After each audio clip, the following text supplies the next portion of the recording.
Alam nyo ba, ang pakikipagtalik sa dating stage pa lang ay may epekto hindi lang sa katawan, kundi sa utak at relasyon. Sa psychology, may tinatawag na pair bonding hormones, oxytocin at vasopressin. Ayon sa research sa University of Colorado, ang oxytocin ay nagpapalakas ng emotional attachment.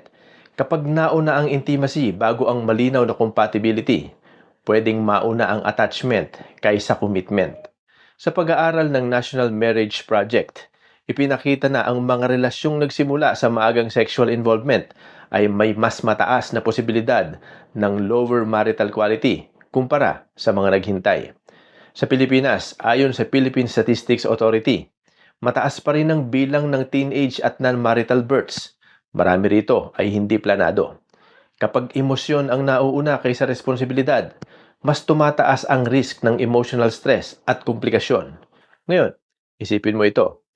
Kung sa dating stage pa lang, nirespeto nyo ang isa't isa, walang sexual involvement, walang physical attachment, at later on, na-realize nyo na hindi pala kayo compatible, pwede kayong maghiwalay ng payapa. Walang physical damage, walang emotional entanglement na masyadong malalim.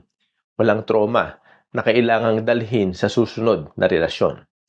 Sa behavioral science, may tinatawag na sexual overperception bias. Kapag may intimacy, minsan, akala natin mas seryoso na ang relasyon kaysa sa totoong level ng commitment. Hindi ito moral panic.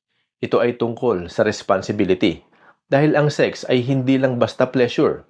Ito ay may emotional, psychological, social at moral consequence.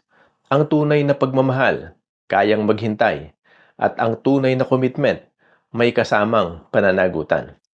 Hindi lahat ng kaya mong gawin ngayon ay tama mo nang gawin ngayon.